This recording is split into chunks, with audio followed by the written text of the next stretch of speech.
দেখো বন্ধুরা, আজকে আমি ইঁচড়ের কালিয়া বানাবো।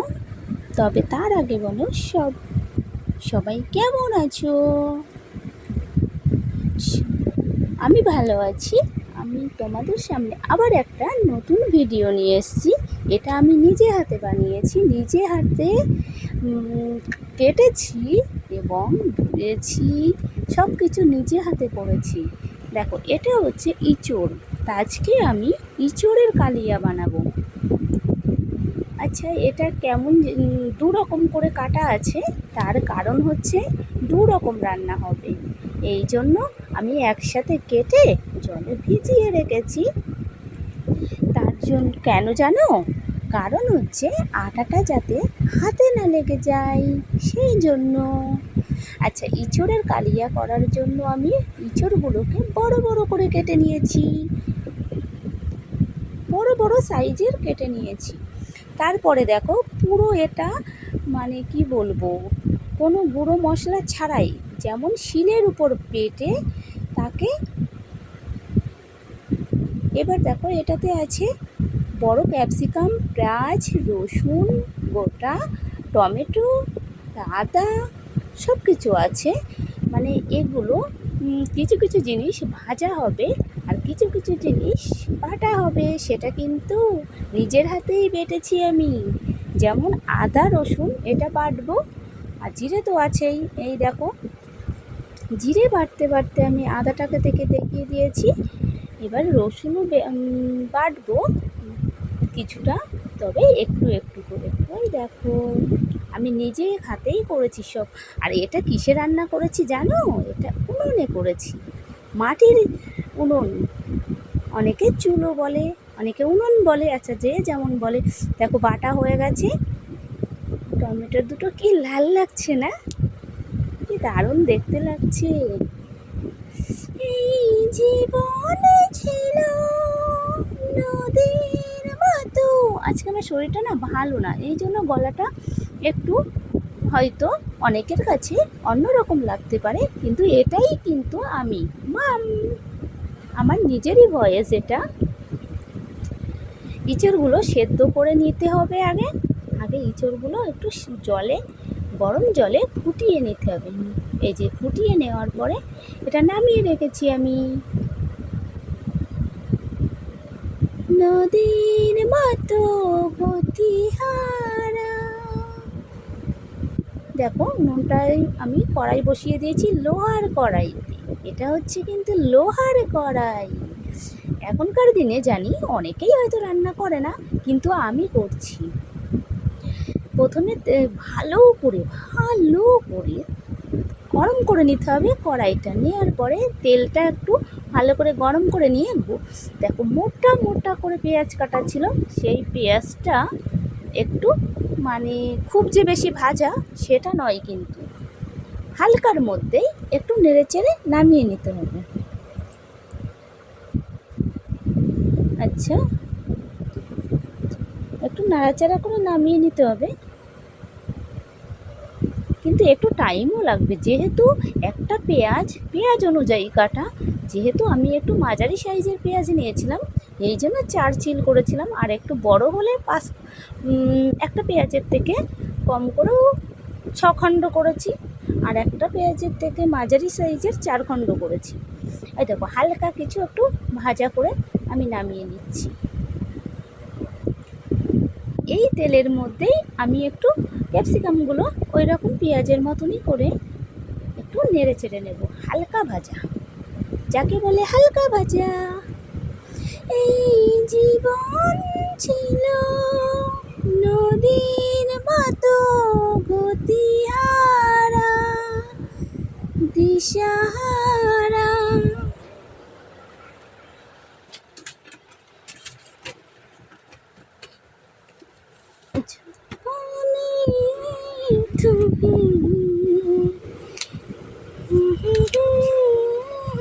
দেখো, পেঁয়াজ এই ক্যাপসিকামগুলো আমার ভাজা হয়ে গেছে, তবে আমি কিন্তু বেশি ভাজিনি। আমি বলেইছিলাম হালকা ভাজা করব।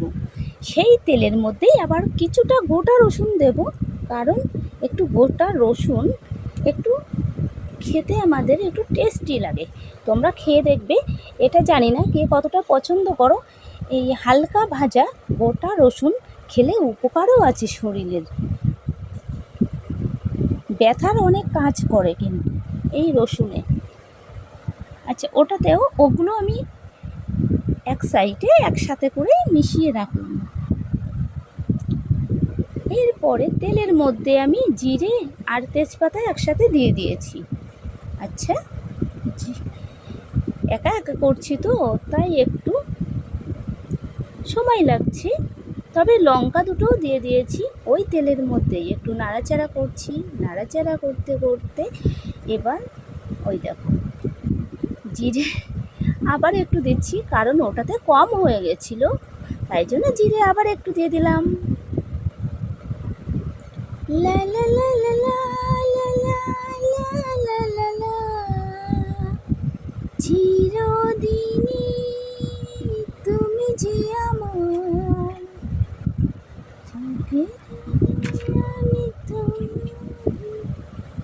এবার টমেটোগুলো দিয়ে দিচ্ছি।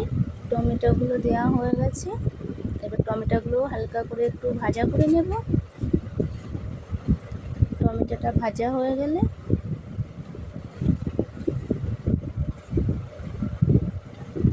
এরকমই হালকা একটু ভাজা করছি।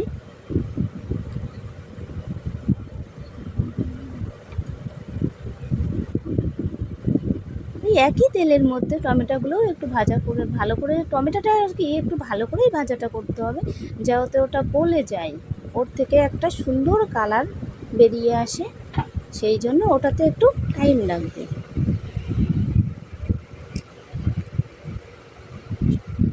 লাল লাল টমেটো দেখতে খুবই সুন্দর। ইঁচড়ের কালিয়াটা অনেক দিন ধরে ভাবছি বানাবো বানাবো, তা কিন্তু সময় হচ্ছিল না, আর সময় ছিল তো ইঁচড় ছিল না, এই কারণে একটু সময় লেগে গেল। এবারে ওই তেলের মধ্যেই আমি একটু জিরে বাটা,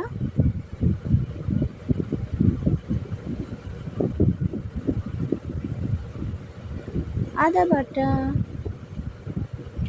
একটু তেলের মধ্যে নেড়ে চেড়ে নিচ্ছি, ভালো করে নাড়িয়ে নাড়িয়ে নিতে হবে, কারণ একটু ভাজা ভাজা টাইপের হবে, হালকা হালকা। আচ্ছা, এবার একটু রসুন দিয়ে দিই। রসুনটাও একটু ভালো করে তেলের মধ্যে নাড়িয়ে চাড়িয়ে নিতে হবে, একটু ভালো করে নাড়িয়ে চাড়িয়ে নিতে হবে, যাতে মশলাটার থেকে একটা ঘ্রাণ বেরোয়, সুন্দর একটা ঘ্রাণ বেরোয়, ওই জন্য একটু হালকা ভাজা ভাজা করে নিতে হবে।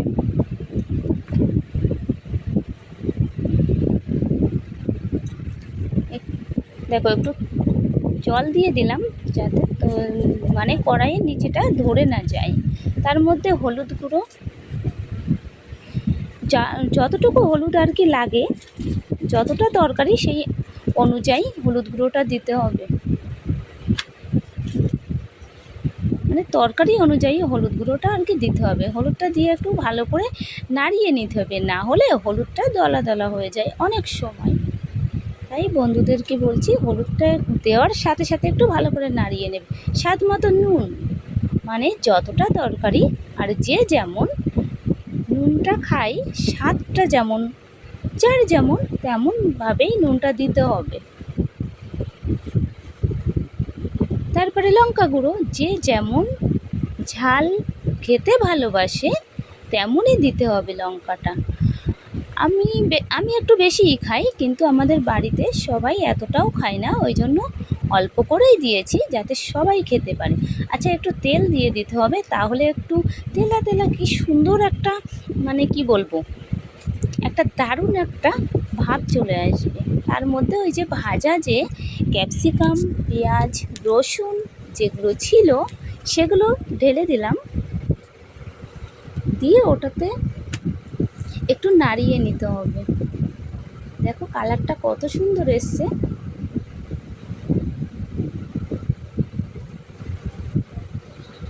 কত সুন্দর কালার এসছে।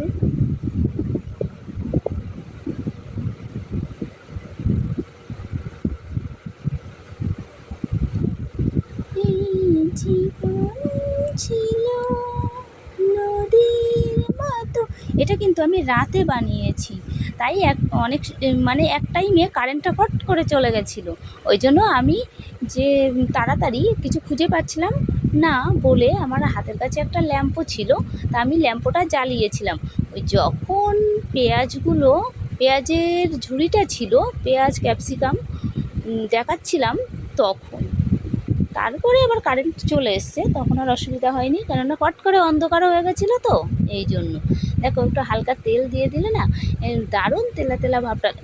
এই দেখো এবারে আমি ইঁচড়টা ঢেলে দেবো, মানে মশলাটা হয়ে গেছে। এই জন্য আমি আলু আর যে ইঁচড়টা কাটা ছিল ওটা দিয়ে একটু ভালো করে কষিয়ে নেব।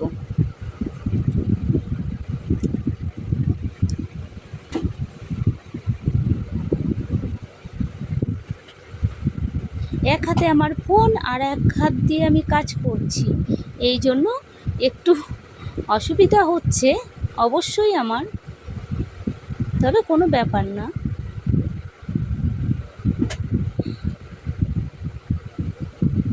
ভালো করে নাড়িয়ে নাড়িয়ে ইঁচড়টা একটু কষাতে হবে ভালো করে, যেমন মাংস যেমন কষাই তেমনই আমি ওইভাবেই কষাচ্ছি।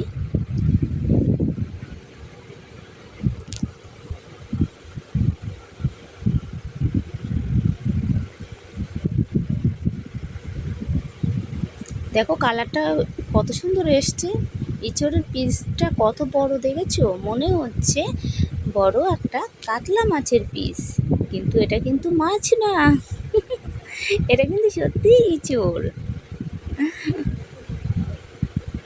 একা একা করছি তো এই জন্য একটু অসুবিধা হচ্ছে আমার, আচ্ছা কী করবো, কেউ বাড়িতে ছিল না এই কারণে একা একা করতে হয়েছে, আমার শরীরটাও ভালো ছিল না। দেখো পিসগুলো দেখো ভালো করে এটাকে কষাতে হবে, তবেই না টেস্টি হবে। আচ্ছা দেখো কালারটা কেমন এসছে, লা লা লা লা লা। একটু চিনি দিয়ে দিতে হবে কষানোর সময়, যে যতটুকু আর কি চিনি খেতে ভালোবাসে, মিষ্টি আর কি খেতে ভালোবাসে, ততটুকু স্বাদ মতো দিয়ে দিতে হবে। এই কষানোর সময় দিলেই বেটার হয়।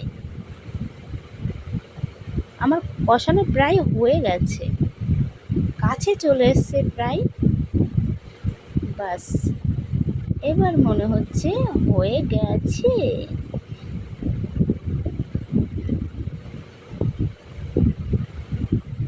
কত সুন্দর দেখো কষানো, যতটা কষাতে মানে হবে ততটাই কষিয়ে নিলে ভালো হয়, যেহেতু ইঁচড় একটু কষিয়ে নিলেই আমার মনে হয় ভালো হয়।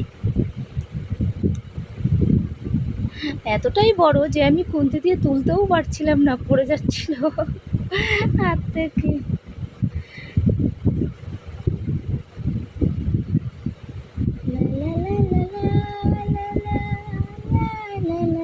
দেখেছো রসুনগুলো গোটা গোটা দিয়েছি, এগুলো মানে গোটা গোটাই খাওয়ার সময় পাতে পড়বে, আর সবাই যে যার ইচ্ছে মতন খেয়ে নেবে।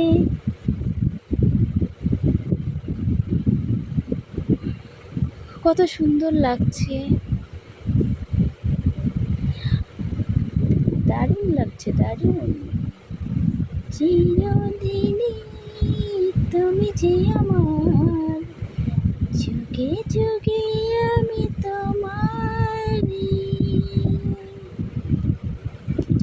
তুমি আছো সেই যে আমার, আমি আছি সেই তোমারই। দেখো আমার গান করতে করতে তার মধ্যে কষানো হয়ে গেছে, জলটাও আমি ঢেলে দিয়েছি। এবারে একটু ভালো করে নাড়িয়ে নেব, ভালো করে একটু নিচে নাড়িয়ে দিতে হবে, না তো যদি মশলাটা কষানোর সময় যদি লেগে যায় সেটাকে ভালো করে নাড়িয়ে দিলে ভালো হবে। দেখো জল দেওয়াতেই কালারটা এত সুন্দর এসেছে, তাহলে বলো যখন তরকারিটা হয়ে যাবে, দেখো ফুটছে ফুটছে তরকারি, এটা কিন্তু কাঠে রান্না হচ্ছে এই তরকারিটা। এত কাছে রয়েছো তুমি, আরো আছে তোমাকে যে চাই, তুমি ছাড়া এমন আপন আমার যে আর কেউ নাই।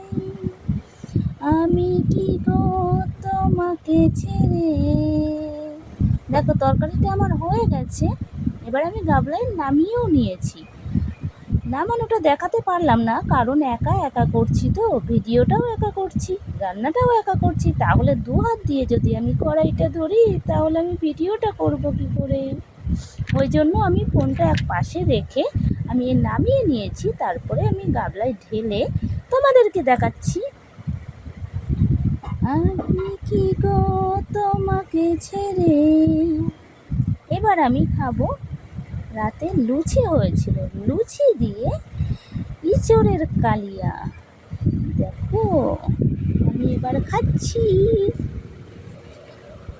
হেভি টেস্টি হয়েছে। আমি রেঁধেছি বলে না, সত্যি টেস্টি হয়েছে। তোমরাও এইভাবে একবারে অন্তত একবার রান্না করে দেখো কেমন টেস্টি হয়। আমার মনে হয় খুব সুন্দরই লাগবে সবার কাছে খেতে। আমি কিন্তু সত্যি খেয়ে খুব ভালো লেগেছে আমার, ভাবছি আবারও করব। দেখো আলুগুলোও দারুণ হয়েছে, দারুণ।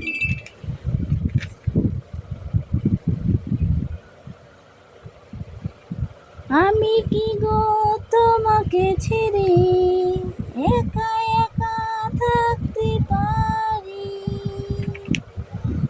সঙ্গী আমরা মোর সঙ্গী। এ জীবন ফুরিয়ে যেদিন পাবো এক নতুন জীবন। হেভি টেস্টি, হেভি হেভি, দারুণ দারুণ টেস্টি লেগেছে আমার। সেদিনও হবে একাকার দুজনারই দুটি মন। দেখো এবার আমি তোমাকে দেখাচ্ছি লুচি কটা নিয়েছি, দেখেছো? আমার ওইটুকুই খাওয়া, বুঝেছো বন্ধুরা? চিরদিনই তুমি যে আমার, যুগে যুগে আমি তোমারই। আমি আছি সেই যে তোমার, তুমি আছো সেই আমারই সঙ্গী। আমরা মোর সঙ্গী। আচ্ছা ভিডিওটা ভালো লাগলে সবাই একটু লাইক